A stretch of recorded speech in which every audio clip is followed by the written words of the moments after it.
Яра, доброе утро. Доброе утро, Геннадий. Дорогие путешественники во времени и исследователи неизведанного, добро пожаловать на сеанс исследования, где в качестве инструмента мы используем регрессивный гипноз. Сегодня мы вместе приоткроем некоторые забытые тайны истории. Если вы чувствуете, что ваша энергия нуждается в глубокой перезагрузке, знайте, что мы можем предложить вам персонализированные услуги по энергетической и эзотерической чистке, как посредством онлайн-сеансов, так и посредством фотографии. Сегодня Яра войдет в состояние глубокого гипноза, не зная предмета исследования.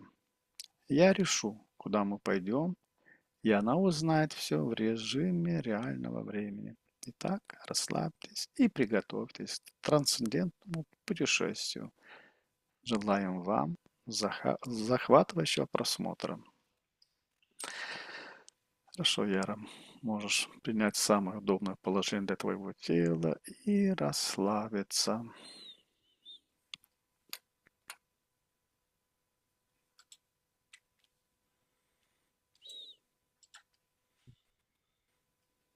Ага, готово. Хорошо.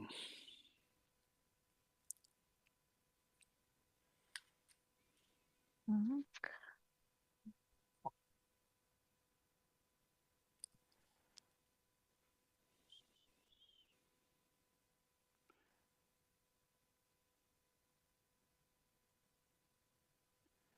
Сделай несколько глубоких вдохов и выдохов.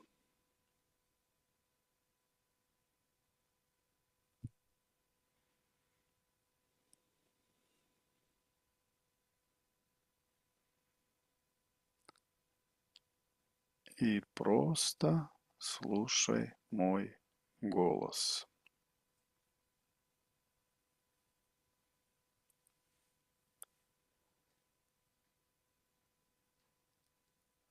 С каждым словом твой разум начинает расслабляться.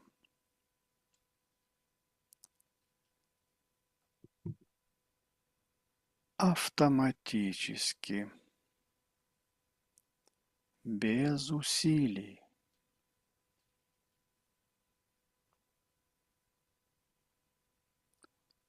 Чем больше ты его слушаешь, тем глубже ты погружаешься.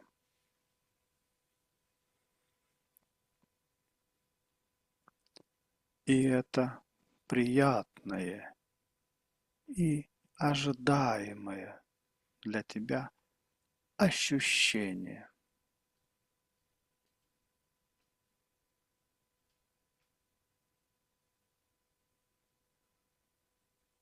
Сейчас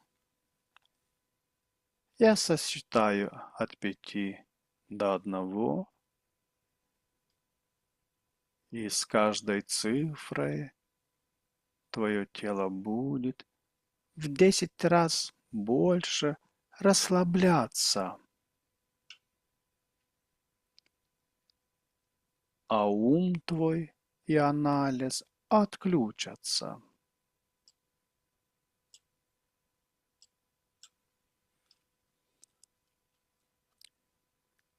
5. Почувствуй, как тяжелеют веки.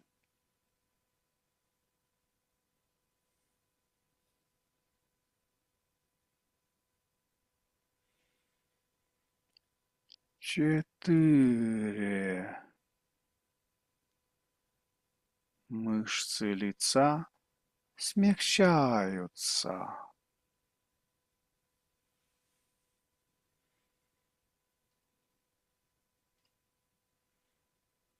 3.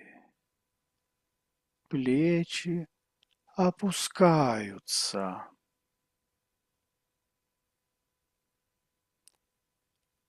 2. Тяжелеют.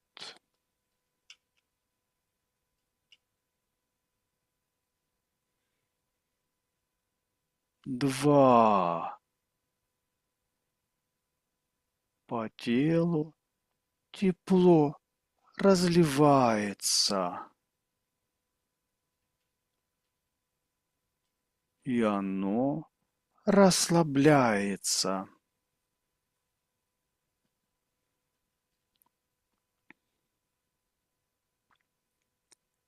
И один.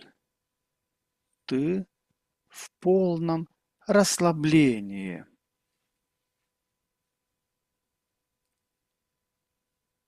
Теперь твой разум полностью открыт. Каждое мое слово проникает в твое подсознание, получая нужную информацию. Следующие три цифры унесут тебя в 100 раз глубже. 3, 2, 1. Ты в идеальном трансе. А теперь на счете 3 отключаемся от коллективного сознания. 1, 2, 3. Встречаемся в гипнотическое пространство на счете 3. 1, 2, 3.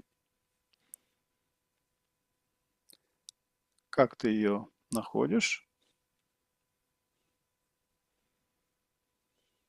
Это спокойное пространство. Мгм. Спокойное. Хорошо. А теперь на счете 3 ты подключишься ко всем каналам информационным, которые имеют информацию правдивую про состояние нирваны. 1, 2, 3.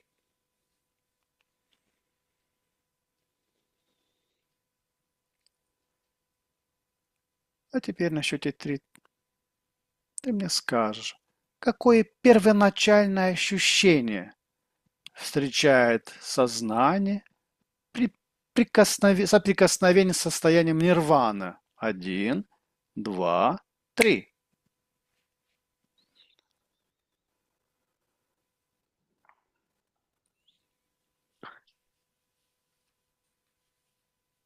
Вообще первое, что мне приходит, что это а, придуманное человеком состояние,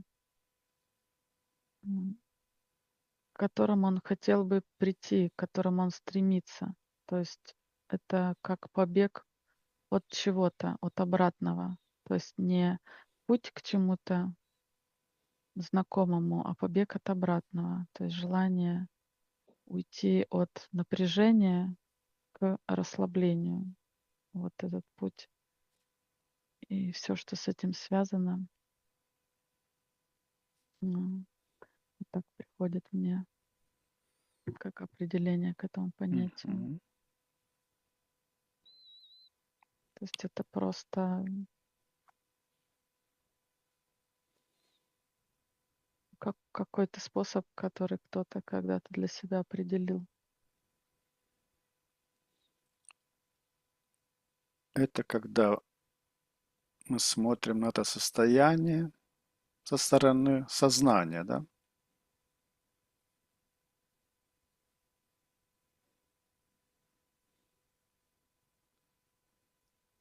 Это что-то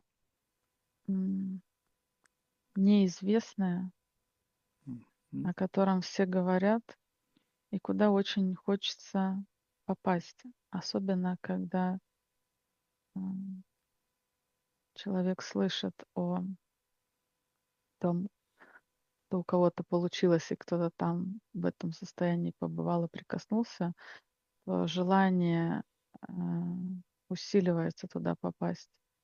И, соответственно, увеличивается набор действий и ритуалов, которые способствуют приближению к этому состоянию.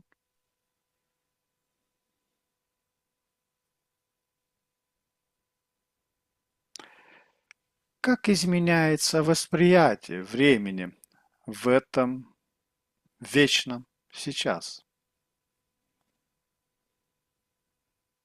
М,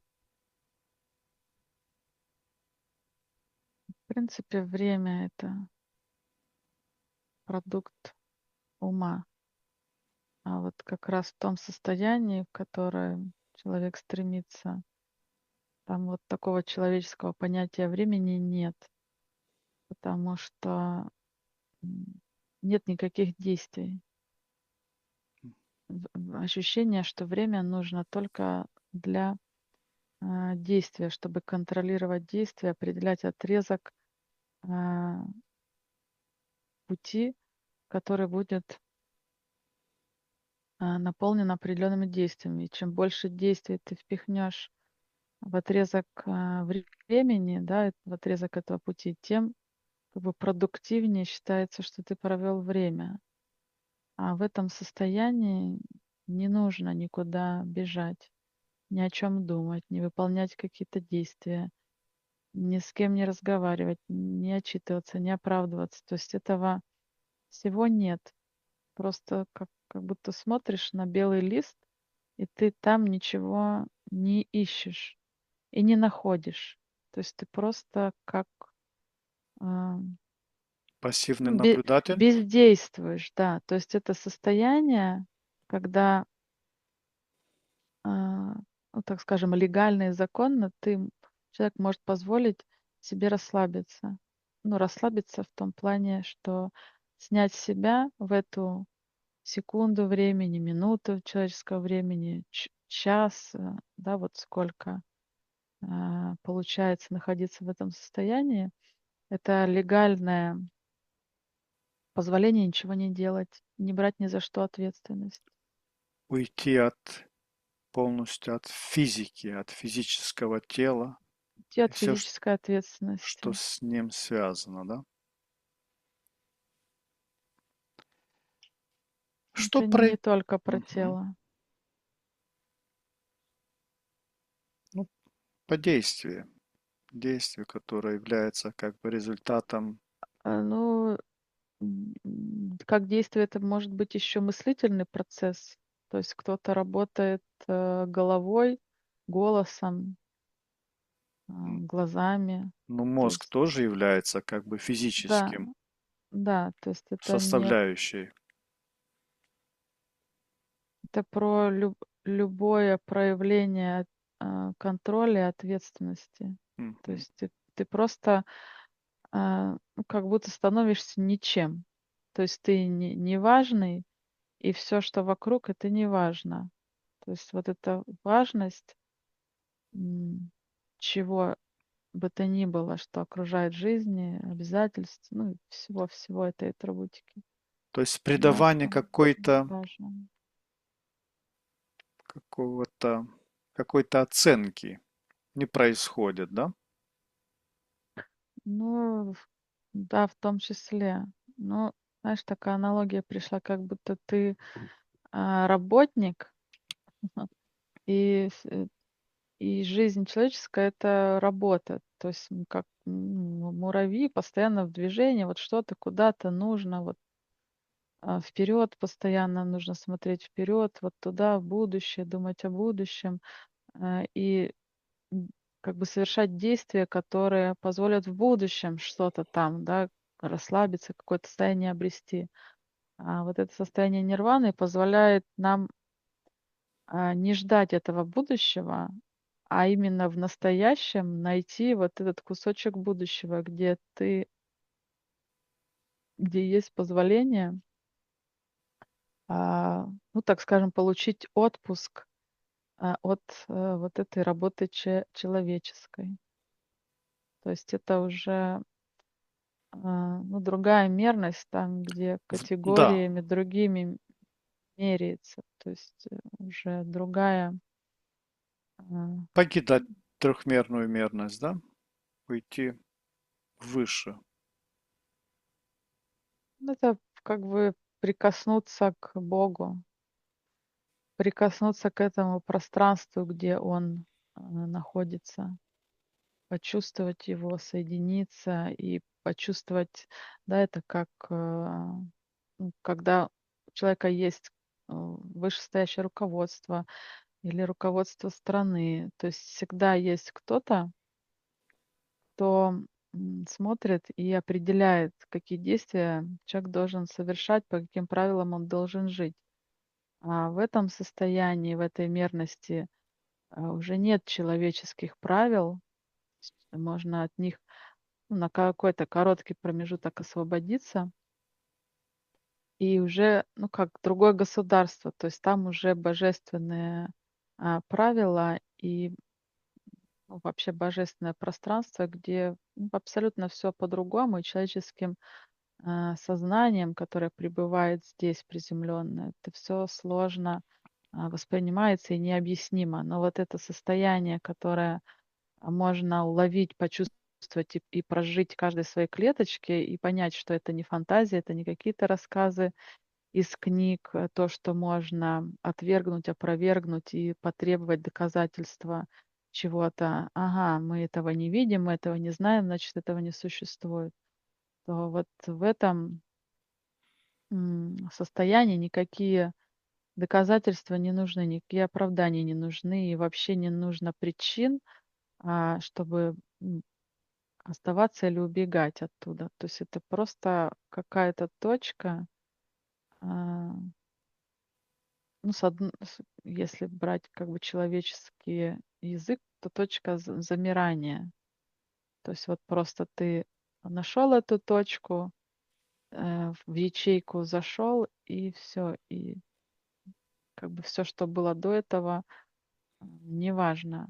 Но долго находиться, будучи в живом физическом теле, в этом состоянии, не представляется возможным, потому что все-таки у человека есть определенные обязательства, определенный жизненный устав, которым он должен следовать, пока его тело дышит. Что происходит с границей между наблюдающим и наблюдаемым?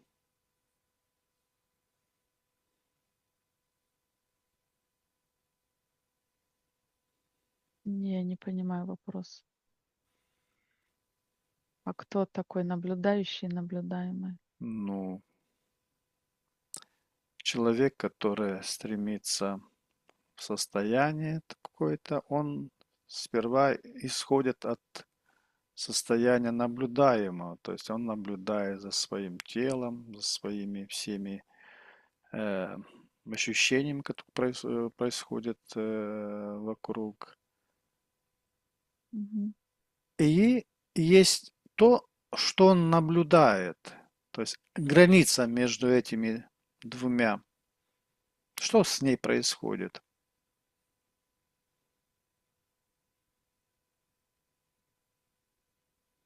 Она уходит, или она трансформируется в какой-то,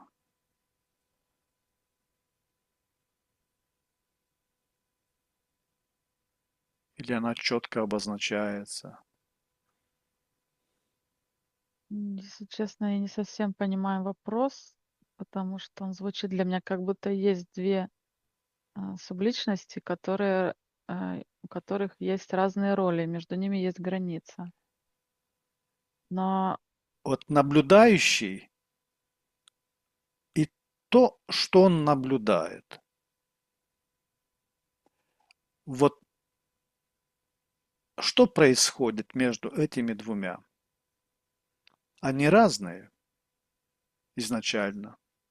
нет, я вообще не понимаю твой вопрос, и он вызывает возмущение в том плане, ну, это не мое человеческое возмущение, а у пространства, в котором я нахожусь, потому что там такого разделения нет. Это как бы все одна, э, То есть границы нету. Ее не было, и о ней не нет, стоит нет, говорить. ее нет. Границы делает э, ум. То есть все, что э,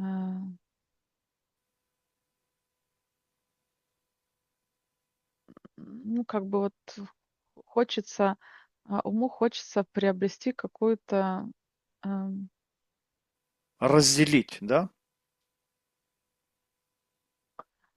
ну, не то что разделить. ему хочется наполнить пустоту как можно большим количеством а, предметов, атрибутов, знаний, впечатлений. Вот как будто в этой пустоте ему скучно. В этой пустоте он сам себя не находит.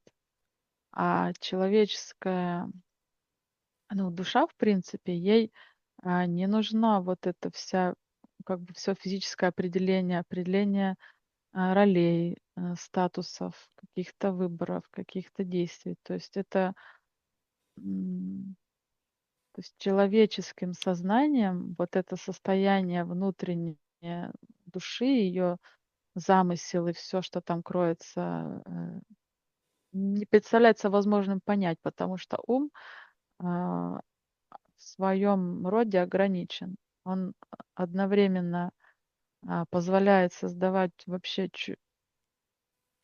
чудодейственные какие-то конструкции, открытия, развиваться, сам себя наполнять и трансформировать. Но вот то состояние, которое, ну, так скажем, душа хочет пойти в отпуск от ума, разделиться, потому что в какой-то момент он занимает большую часть сознания, времени, жизни, и в какой-то момент, а, ну, то есть он эту границу определяет и устанавливает, и а, с течением времени складывается ощущение, что он главный, и поэтому вот то состояние привычное для нас, для нашей души, вот этой абсолютной пустоты и, ну, для ума это как ничтожность, да, ты никто, ты пустое место.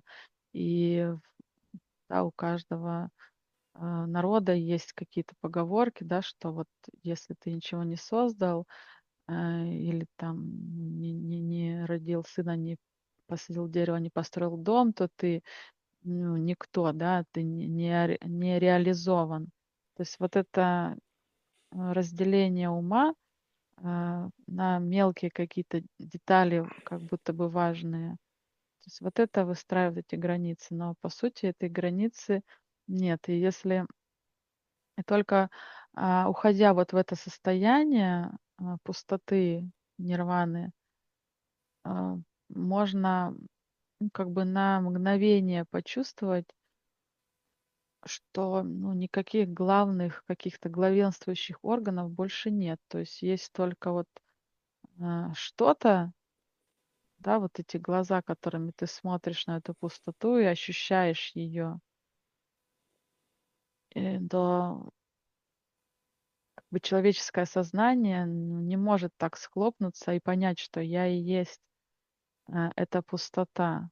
То есть я ее часть, и я и есть это она. И поэтому из этого состояния приходится выходить, потому что мозг на ум на долгое время в отпуск не отпускает. То есть вот как бы поэтому из состояния единства и вспоминания, что вот оно истинное состояние, это и есть я, мы возвращаемся вот в привычное нам состояние, в привычный ритм мирской этой мерности. Опиши светозвуковую частоту этого состояния.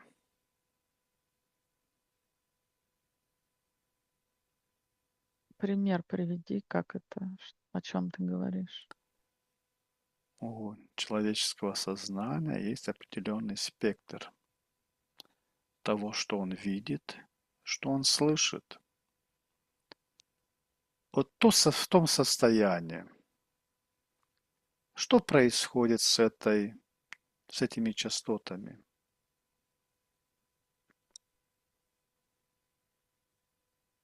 Какие там частоты вообще, восприятие? А там, по сути, ну, как бы воспринимать нечего. То есть там не нужно анализировать, там не нужно смотреть или всматриваться или убирать взгляд, приближаться, отдаляться, это как будто состояние растворения. То есть там нет разделения частот. То есть это все одна сплошная частота, одно единое пространство. То есть ты как ниточка вплетаешься в эту скатерть и просто ну, становишься, уже называешься не ниточкой, а этой огромной скатертью, простынью, которая покрывает абсолютно все, и больше ничего не существует. То есть уходишь от частного к общему. Да, Все в тебя, и ты во всем. да. Какую фундаментальную вибрацию ощущаешь в этом состоянии?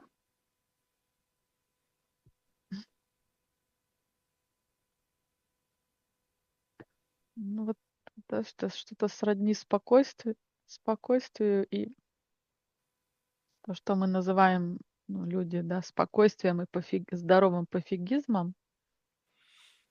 То есть когда вот человек может удивиться, ну как ты можешь не думать об этом, или как ты можешь вот так поступать, или вот так, или вот такие решения принимать. То есть там этого всего не существует. И основной момент, который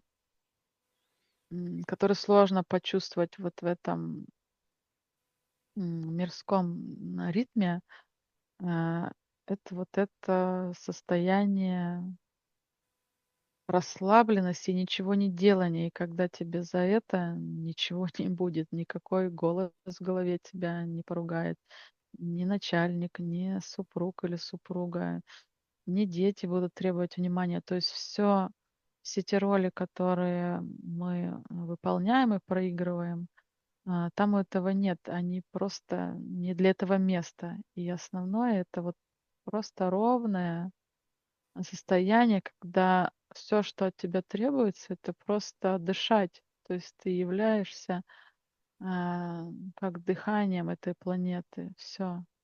Это единственное, что нужно в этом состоянии и что чувствуется просто, когда вот мы, да, порой говорим, что вот хочется просто спокойно вздохнуть или хочется закончить этот сложный проект и выдохнуть. То есть вот этот, да, выдох легальный, свободный, наполненный, да, вдох и выдох. То есть вот только это единственное, что там, ну, так скажем, существует, если это можно дать определение.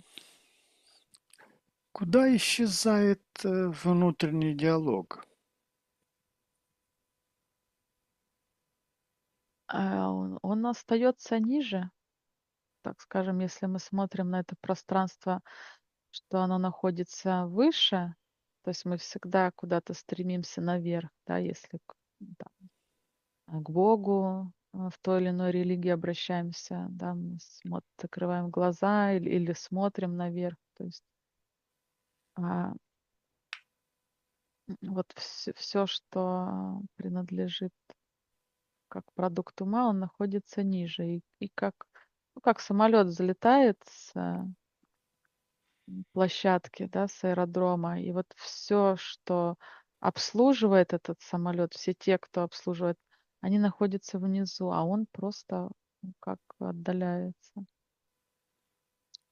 То есть это он уже не является частью этой конструкции, которая снизу. Он уже является частью другого пространства.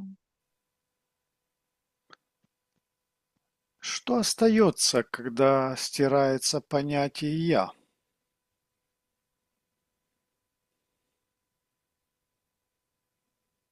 Это то же, что и всегда. Это то же, что и всегда. Это просто ну, как энергия жизни. Энергия жизни, дыхание, как вот дыхание планеты, Вселенной. Потому что понятие «я», оно видится так, что я — это, значит, есть что-то обособленное, и это обособленное должно чем-то, ну, окружаться. То есть у него, у этого обособленного должно быть что-то свое, не общее, а свое. И вот по пунктам уже каждый сам для себя определяет, что у него должно быть, какое отношение к нему должно быть, как он может относиться к окружающему пространству. То есть есть уже некая градация. А в этом пространстве ты не можешь находиться, взяв с собой я. Это как, ну, полет без багажа. То есть все, что включает багаж и называется багажом, оно не может, так скажем, существовать в этом пространстве, и для него просто нет места. Ну, это как, ну, другое что-то, да, вот есть список разрешенных предметов, которые можно взять с собой. И вот, ну То да, есть здесь в полет физический, то в я этом полете, растворен. Его не существует, не существует границы, не существует, то есть само понятие как бы здесь нет самого исчезает. понятия, да, и предоставляется возможность почувствовать, что это я, это не есть я, вот та энергия, которая сейчас находится в этом пространстве. Это я, что-то, ам, ну как, чужеродное, то есть как сумочка, которая можно взять или можно отодвинуть, или как телефон, который всегда в наших руках, и уже идет ассоциация, что как бы вот это и есть моя жизнь в этом телефоне. Без него я не представляю вообще свою жизнь, как это как воздух, как вот, да, и когда он отдаляется или ломается, или уходит заряд, происходит вот эта паника, как будто вот что-то живое, живой орган, да, у нас отнимается, и организм весь начинает, ну, загибаться. Вот то же самое и вот это понятие «я». Это то, что ну, как прибилось, так скажем, да, как пыль, как какой-то налет вот на вот это. То есть та капля, которая имеет форму, она растворяется в море и просто исчезает. Ее нету, да? Ни а, контуров. Нету, но это другая, другие категории. Это как вот мы с тобой на русском языке разговариваем, а если ты будешь говорить со мной на румынском, я тебя не буду понимать, и это будет для меня что-то чужеродное. Но это не значит, что тебя не существует или языка не существует. То есть вот как бы и вот это разделение, да. Но когда мы встречаемся в другом пространстве, мы без всего этого, а, ну, как бы ощущаем присутствие друг друга и сливаемся, и становимся единым, целым. То есть это то пространство, которое, ну, как принимает все, да, вот как, Нам не нужно даже общаться. нет, это божественное пространство, Мы, где ты мы просто, слиты, у нас нет никаких. да, то есть вот это понятие, м, как это происходит, да, а как это чувствуется, а что это, то есть такого вообще нет. То есть если ты до этого пространства добрался и смог там оказаться, то ну, там просто даже нет такого языка, да, вот таких терминов. То есть это они не для этого пространства, не для этого уровня.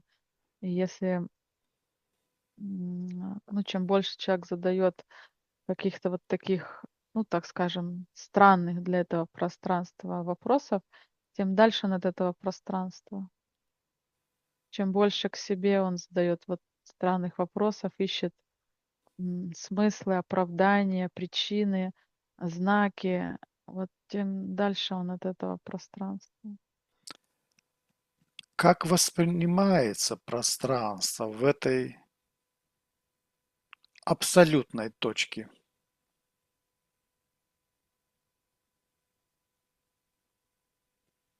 Никак не не воспринимается. воспринимается, да? Ты не, ну, то есть этот вопрос, он земной.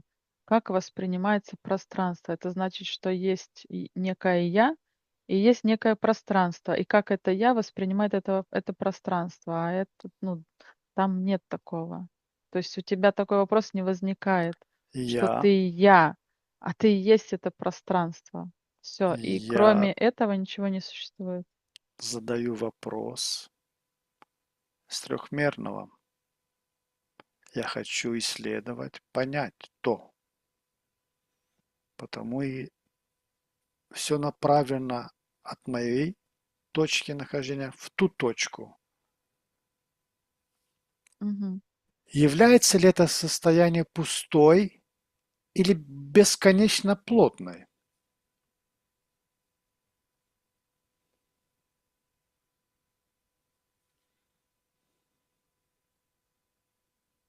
Ну, если смотреть с трехмерного пространства, оно может принимать любую форму, в зависимости от состояния человека, от его, ну, так скажем, пути и багажа, с которым он в это пространство попадает. И ощущение контакта, первого контакта с этим пространством, оно одно.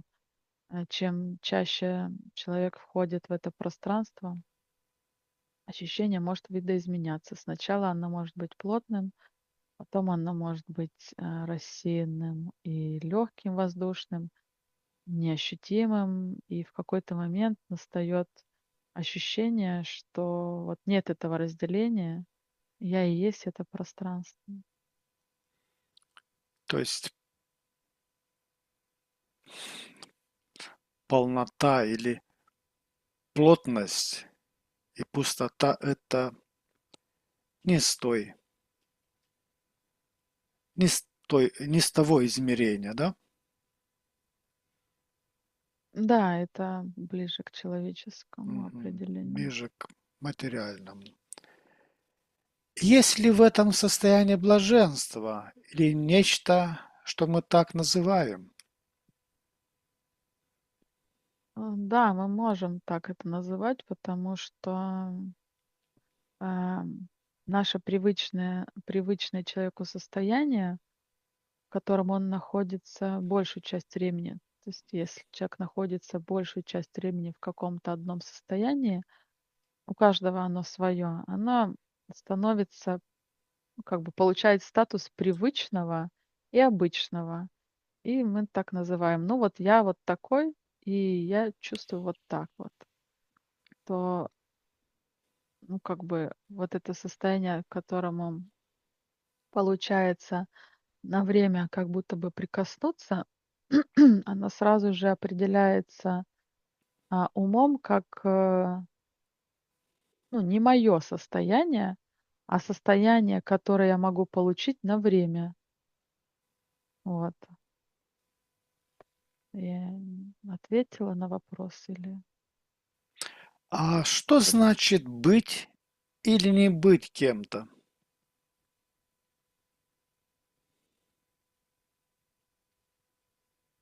в каком пространстве? В привычном нам Ну, в том, том? да. В том пространстве, ничего не значит, потому что там неважно, кто ты, что ты делал до этого, какой у тебя статус и какую важность ты придавал себе в другом пространстве или люди тебе придавали.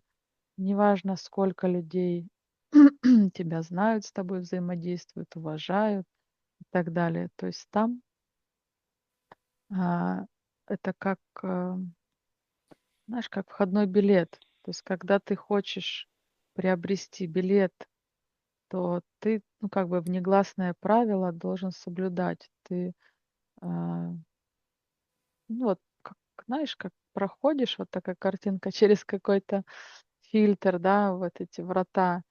И вот здесь ты входишь, ты еще можешь как наблюдатель весь этот процесс смотреть, а там ты уже не можешь уловиться, уловить вот этот момент и концентрироваться на том, что кто же вошел, кто этот я? И его просто нет. То есть как бы вот все, да, это остается за пределами этого пространства. Ты просто знаешь, что ты есть, и все. Да, ну как это Это ощущение, единственное что состояние, которое тебе ясно. То есть единственное даже не состояние, ставишь. да, вот это Мгм. верно, что не я есть, а единственное состояние, то есть это просто состояние. Ты и есть равно это состояние. То есть тебя, по сути, как тебя отдельной личности, отдельного тебя нет. То есть ты не можешь присвоить себе состояние, ты не можешь присвоить себе место. Входя туда, ты как бы все оставляешь, и это уже не ты. То То есть это есть вот уже миллионы, я триллионы таких есть, же. я есть, входя туда, оставляю я за пределы. То есть там я просто есть. То есть одно состояние есть. Да, да, оно просто существует, Мгм. независимо от того, находишься ты в нем или не находишься. И как бы вот этот сложный выбор, который э, человеческое сознание, человеческое тело не может сделать, находясь в живом активном теле,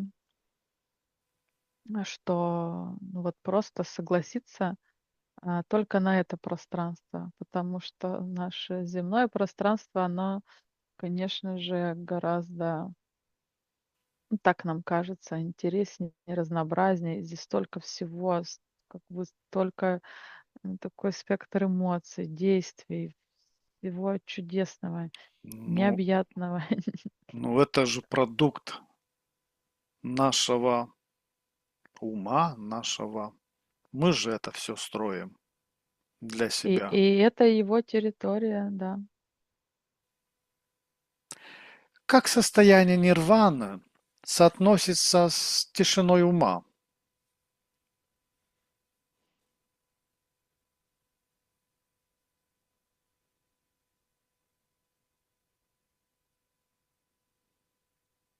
Ну, это опять же, да, вот мы так определяем, что когда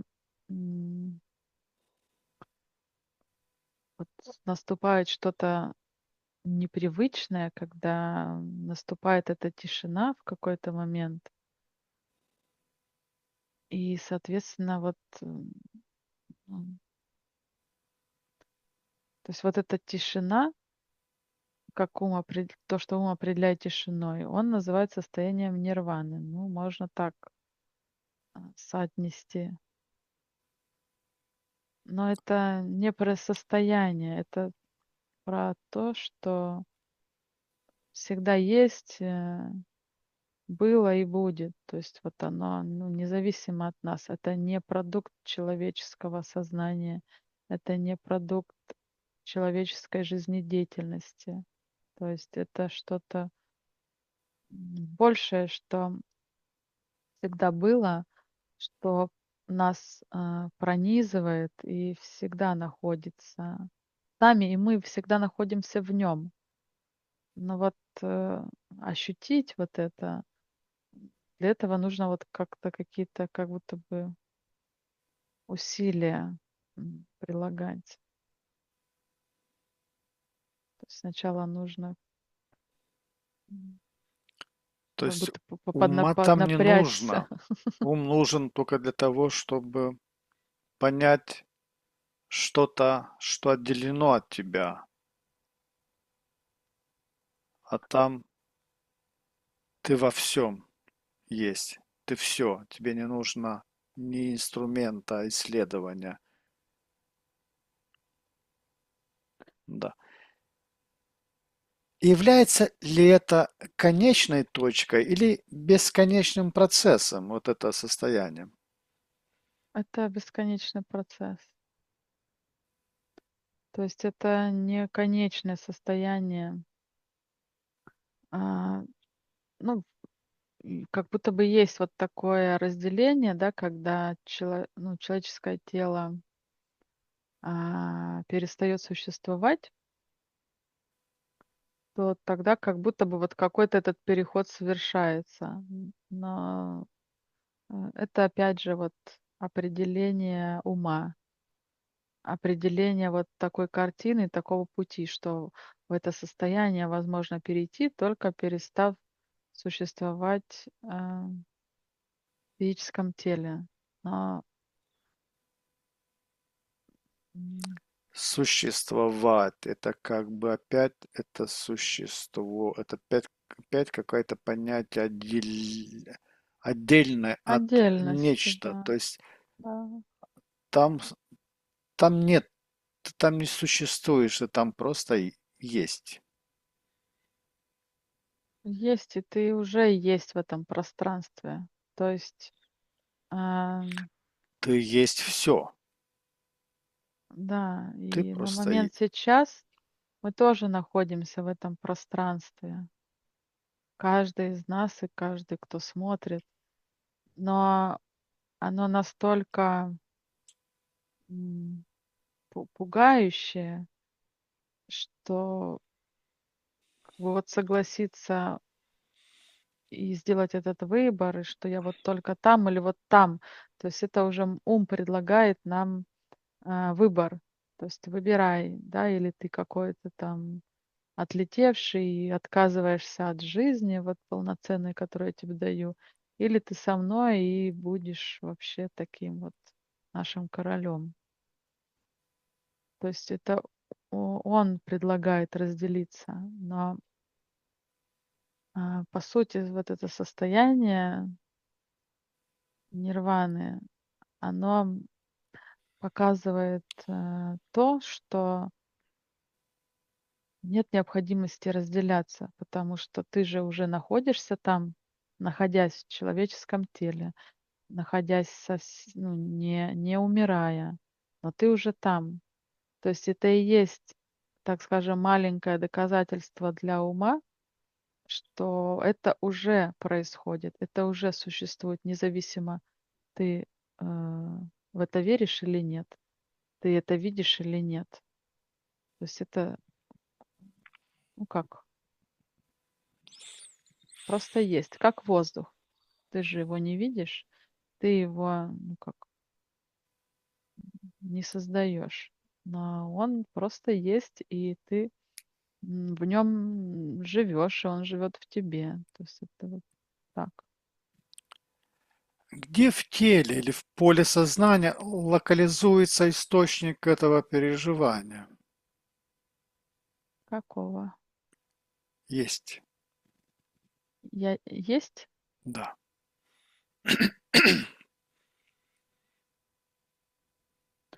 Ну, как в голове больше. В голове и переходит вот сюда. А есть там голова, Где? там, в нирване, в том состоянии. Там нет.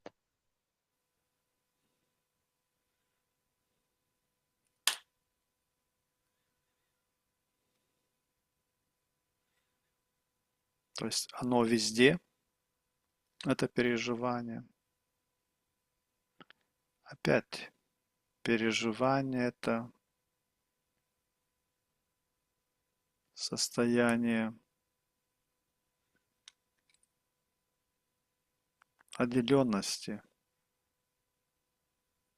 Да, совершенно верно. Состояние отделенности и покинутости, Мгм. одиночества.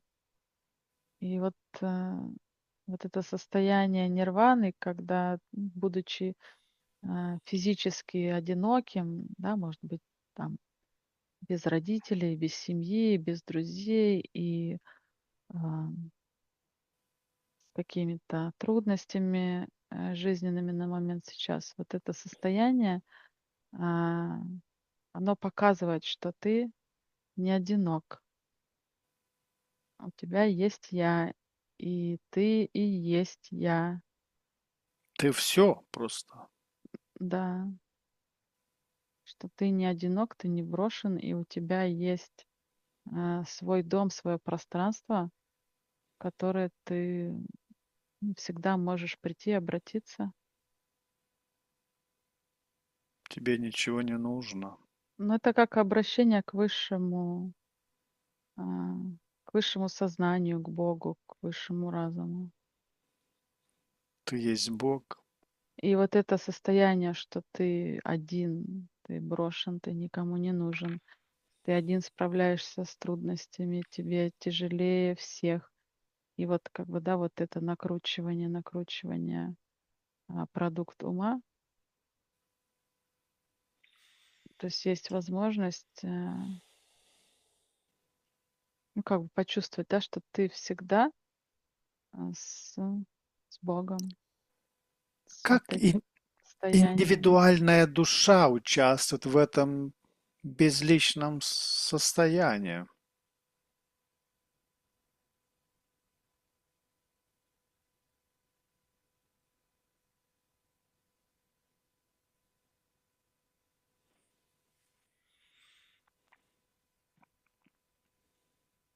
Как понять, как она участвует?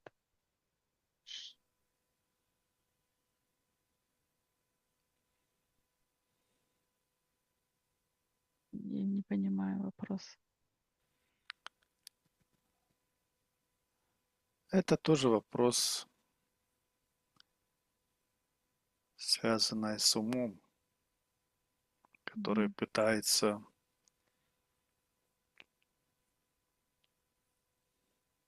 тоже себя отделять, отделенный, хочет познать то, чего не Я, является. мгм. Я правильно понимаю, что, то есть вот это вопрос ума, как душа себя там чувствует, как будто Да, она от него уходит и становится ему неподвластной, и что она там без да. него делает? Вот этот вопрос. Ну,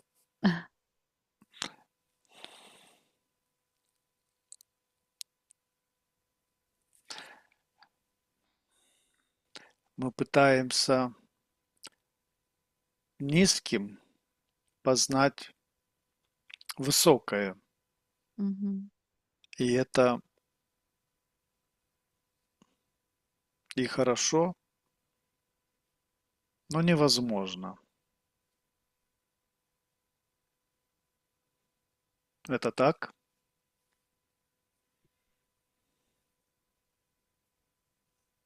Нет, почему? Это возможно. Но это путь, определенная тренировка сознания.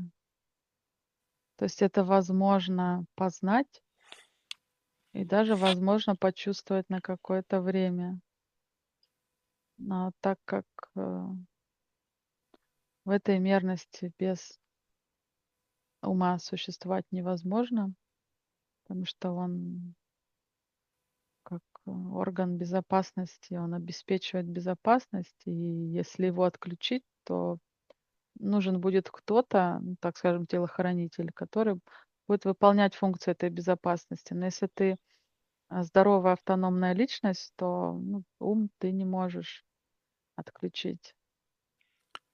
И поэтому остаться, так скажем, наедине и надолго с этим пространством не предоставляется возможным, потому что ну, он всегда работает. Это его функция. Но вот снизить важность этого голоса, а, когда он перебарщивает, когда он уже захватывает настолько власть, что его власть распространяется не только вот когда, если представить это все в физической мерности, да, и придать форму какую-то. Это как охранник в торговом центре. То есть его функция охранять безопасность, сохранность здания, всего, что в нем находится, выполнять свою работу качественно и быть очень внимательным, чутким. И вот все это как бы, да, предугадывать предстоящую опасность, когда она еще снаружи, чтобы она не проникла вовнутрь. Когда-то ему это удается очень хорошо, где-то что-то проникает, то есть и он ам, как тоже обучается в это время, он совершенствуется. И по мере того, как он совершенствуется, в какой-то момент он а, назначает уже себя не охранником, а как администратором этого торгового центра, потом владельцем. И вот задача увидеть вот весь этот процесс и вспомнить, что он не наш владелец, не владелец нашего, а, И да, вообще, кто он такой, да? да, то есть его функция, она важная, но она вот внизу, у входа в торговый центр. А вот на вершину, почему он пробрался, это уже вопрос. И вот как бы по мере того, как он с вершины будет спускаться и оставаться на своем месте, тогда будет возможность вот в пространство, во все, так скажем, м, ну, больше возможностей появится видеть, слышать, осознавать, принимать и проживать, да, и вот бывать в таких пространствах, которые уму кажутся небезопасными, но на самом деле они нам знакомые и родные. И очень даже комфортные, уютные. Мы туда стремимся хотя бы на какое-то короткое время попасть и вот расслабиться и просто ничего не делать, отказаться от всей работы, и физической, и умственной, и просто вот побыть чем-то вот какой-то одной а, большой субстанцией, вот просто слиться с этим пространством. Как состояние нирваны связано с состоянием глубокого сна, без сновидений?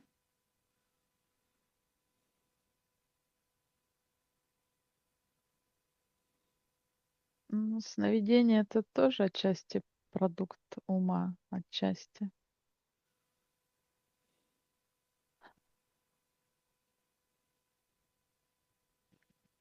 Потому что фиксируя и анализируя, мы уже делаем какие-то выводы или не делаем, мы какую-то информацию получаем.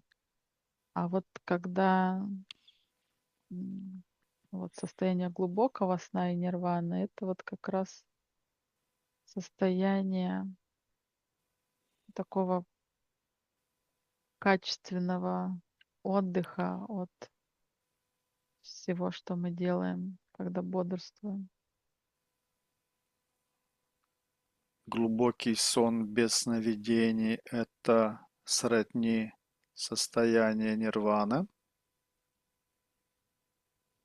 Да, можно так сказать, потому что в этот момент мы себя не осознаем, и мы себя не видим, не наблюдаем, мы не анализируем, как мы выглядим, мы не анализируем пространство вокруг. И вообще этого всего не существует. Мы просто являемся э, частью этого пространства, этой пустоты.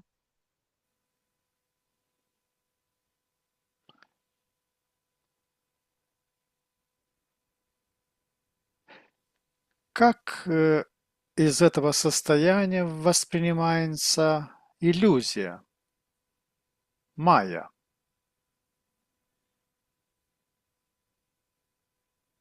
Из состояния сна, из состояния нирваны?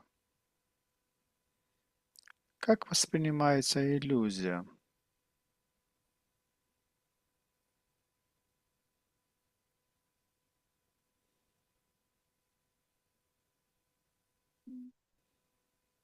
ну, возникает вопрос, а что такое иллюзия? То есть там нет такого, это что-то Мгм. неизвестное. То есть это как продукт, Это продукт ума. Иллюзия — это да, продукт ума. ну, А поэтому там я и спрашиваю, хочу а, удостовериться. Что Э, таких продуктов нету там. Да, я говорю то, что вижу и чувствую там. То есть это не мои умозаключения. И там это понятие, ну, как оно неизвестно. Его просто нет. Какую роль в достижении этой точки нирваны играет полное принятие?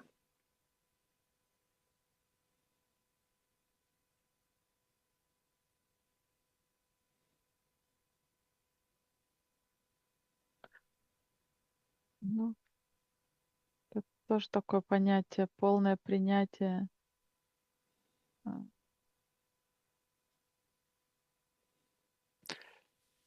Человек, осознающий, что он был в таком состоянии, мгм. будет ли он повторно сомневаться или примет полностью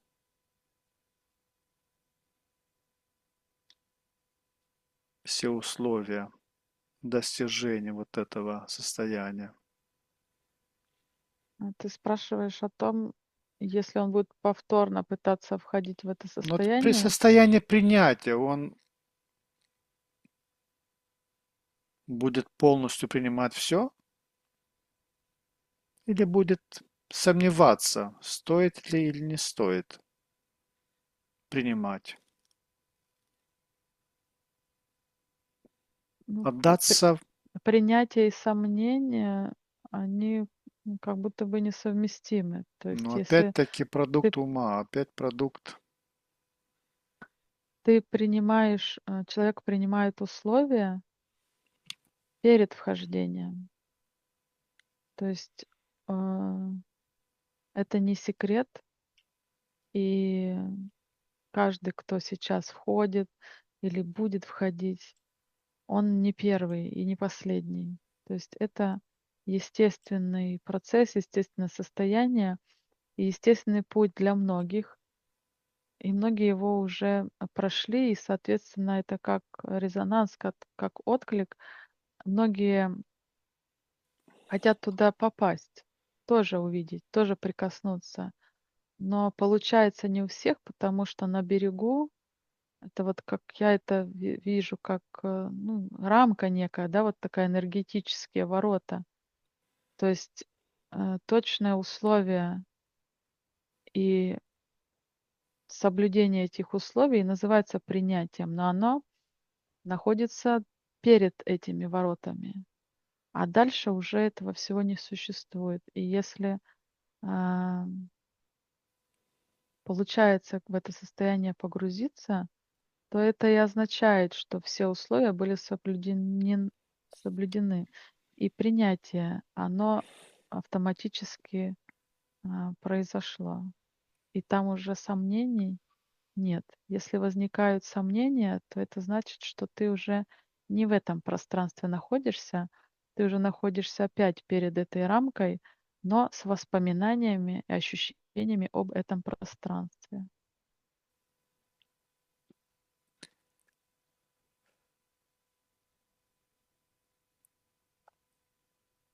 об этом состоянии. Что нас возвращает обратно в бодрое состояние из того состояния нирваны?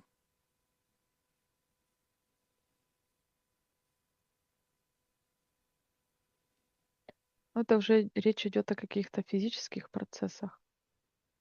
И, соответственно, здесь уже включается стражник, который начинает так или иначе сигнализировать, напоминать и, соответственно, возвращать внимание, привлекать на себя внимание. Вот так. Вот так и происходит выход.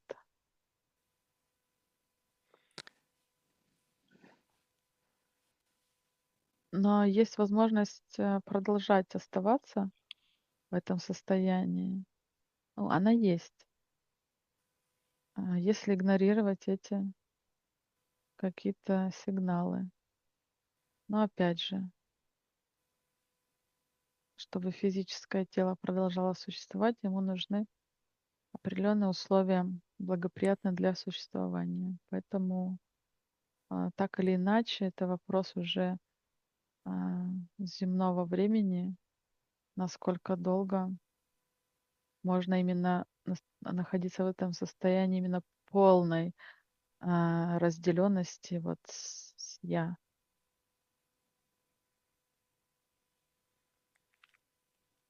Что можно для себя из этого состояния привнести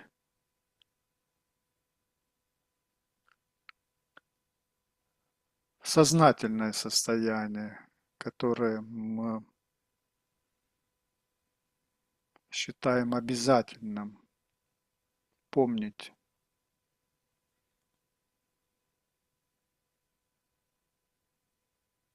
Что обязательно помнить? Есть нечто такое, которое мы должны с того состояния нирваны принести в сознательное состояние, чтобы мы помнили. Это каждый индивидуально сам для себя определяет, что ему это состояние дает. То есть каждый какие-то свои внутренние вопросы и запросы решает. Но единственный, как такая важная мысль и посыл, то есть вот м,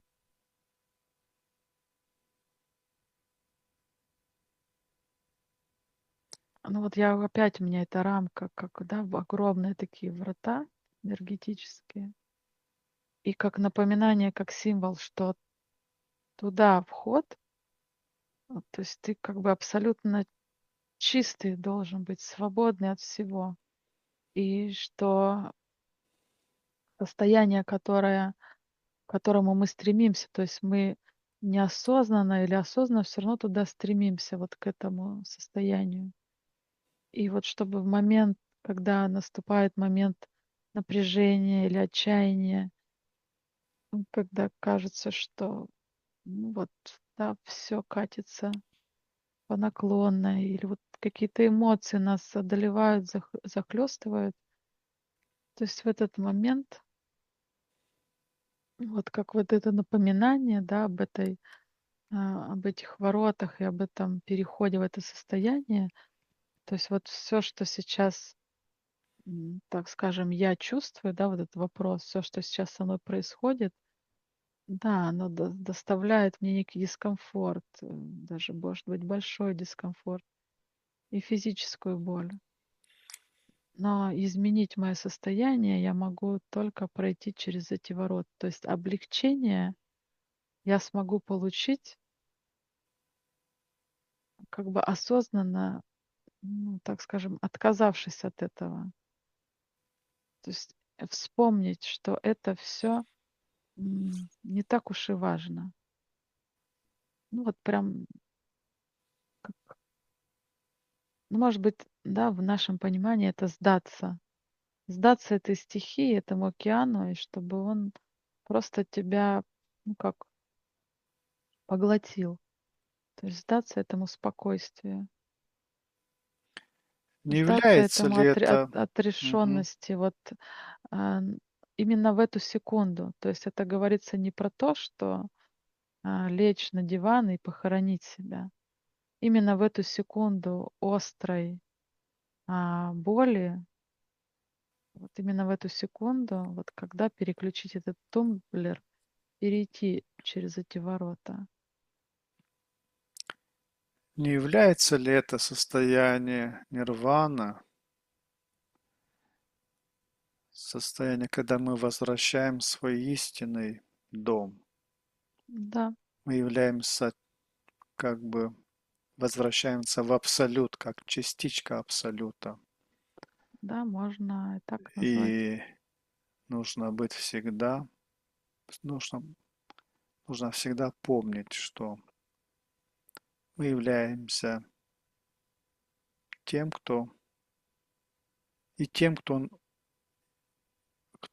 что нас окружает. Мы отдельны, но и мы во всем. А там наш дом, истинный дом. И нирвана– это то состояние, которое мы открываем тот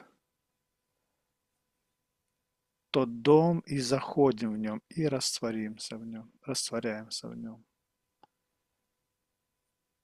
Помнить то, что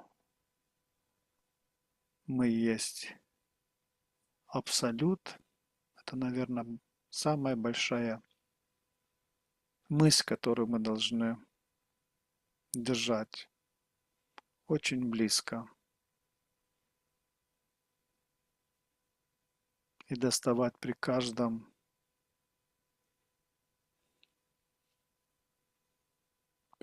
случае. Не забывать об этом. Хорошо. Яра, на счете 3 отключаемся от всех информационных потоков, к которым мы были подключены. 1, 2, 3. Повышаем на счете 3 наш уровень энергии и вибрации до максимального значения. 1, 2, 3. А сейчас я начну выводить тебя из этого состояния. Твое сознание и тело мягко вернутся в бодрое состояние, сохраняя ощущение комфорта и легкости. Я буду считать от 5 до 1, и с каждым счетом ты будешь чувствовать, как твое сознание становится более ясным, а тело легким и наполненным энергией. 5. Ты начинаешь постепенно возвращаться в здесь и сейчас. 4. Твое дыхание становится глубже, а мысли более четкими. 3. Ты чувствуешь легкость и бодрость во всем теле. 2. Ты почти полностью здесь. Ощущаешь приятную свежесть в сознании. И 1. Полностью пробуждаешься, чувствуешь себя прекрасно, бодро и комфортно. Когда ты откроешь глаза, ты будешь чувствовать себя отдохнувшей, спокойно и наполненной сил. А сейчас сделай глубокий вдох и на выдохе открой глаза, полностью вернувшиеся в бодрое состояние.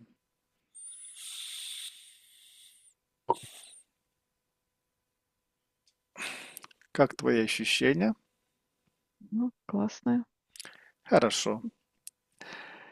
Дорогие исследователи бессознательного, мы достигли конца этого необыкновенного путешествия сквозь слои времени и скрытой памяти. Мы от всего сердца благодарим вас за ваше присутствие и реакцию на удивительную информацию, открывшуюся сегодня. Каждый комментарий, лайк и репост помогает нам продвигать наши исследования. Искренняя благодарность Яре, чей талант и открытость сделали этот увлекательный опыт возможным. Если вас заинтриговало увиденное, не забудьте подписаться и нажать на колокольчик, чтобы не пропустить следующие сеансы. До следующей встречи оставайтесь любознательными и открытыми к тайнам, которые может раскрыть наш разум. Желаю вам мира и внутренних открытий. До свидания. Всего хорошего.